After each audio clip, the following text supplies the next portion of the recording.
it's crazy, like how much shit PGL got for things totally beyond their control. So it really sucked. But anyway, when we got there, we settled into the event. We did, I thought, a really solid show in Bucharest. Obviously, lots of things had changed. We didn't have the Madonna mics. We were on stick mics instead. That was a change because, as I've explained, I'll put this out there because this is what these kind of videos are for. A lot of the time when people say PGL audio guy, it's not the audio guy, it's us. It's actually the talent. What happens is, right, you have a pack, right? Because it's wireless, the audio is wireless. And so you have a pack. You have a pack on your back. It's out of shot. And you have a microphone, like the wire runs up the back of your T-shirt, and then you put the Madonna mic on and you have it round here. Now, the problem with the Madonna mic setup, and I don't know why they're called Madonna mics. I guess Madonna did use one, but so did a lot of, musicians and singers that like to, dance while they... That's me dancing, by the way. Like to dance while they were singing. So they're called Madonna mics in the business. And so anyway...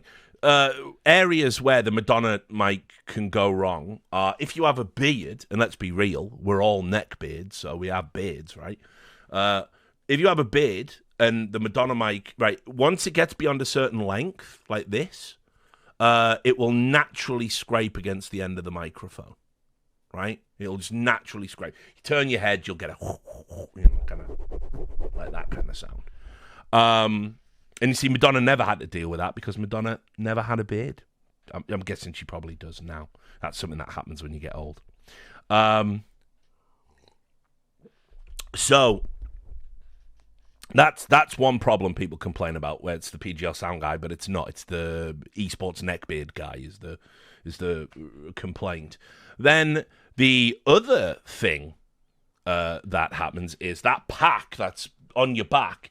If you sit on it and it gets compressed in a certain way, like round the connector where the wire goes in, well, guess what happens? It makes a fucking scuffed noise. Sometimes it comes out entirely. Sometimes it starts popping and as you're trying to talk over it. It's not the audio guy. It's me. It's whoever it's happening to in that moment. We're sitting on the pack because we're in a chair and we're trying to negotiate moving around with an abnormal pack on our back, right? So a lot of the shit that PGL got for audio, a lot of the time it was us fucking it up, right? Exactly. We needed to be on pack watch is what we needed, Jace. That's correct. And we weren't, because obviously we sit in a green room and we move to the studio between games. We come out ready to go live. And so obviously sometimes you're in a bit of a hurry. You get sat down, you're in like a weird spot and you end up scraping the pack or the wire comes loose. Not to mention, over time, at any given moment, the filaments, or whatever you want to call them, in that wire, it's being curled up, it's being folded up, it's being bent around your ears. All of that can break. It can just break down over time, and that can happen live, and then you've got to replace it. And then if you've replaced it, you haven't tested the thing you're replacing it with necessarily, so it can spill over. So a lot of the audio stuff with PGL just came from that setup, right? And so they went to stick mics, and it was fine. I mean, there was one audio issue on, I think, day 1 or day 2, which affected the casters. I think Machine's mic was cutting out. I think it was just as simple as an XLR cable. I'm not too sure. But they got that fixed, within, 10 minutes. And, yeah, everyone was doing the PGL audio guy on HLTV, PGL audio guy, PGL audio guy.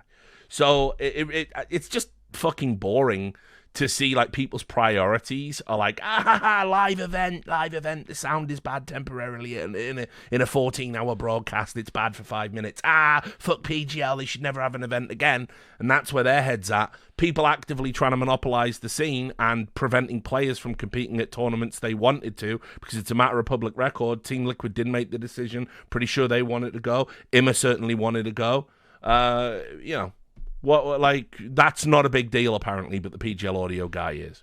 And obviously, yeah, when you say this, now I'm a PGL shill, so, what can I do? I let you off once before.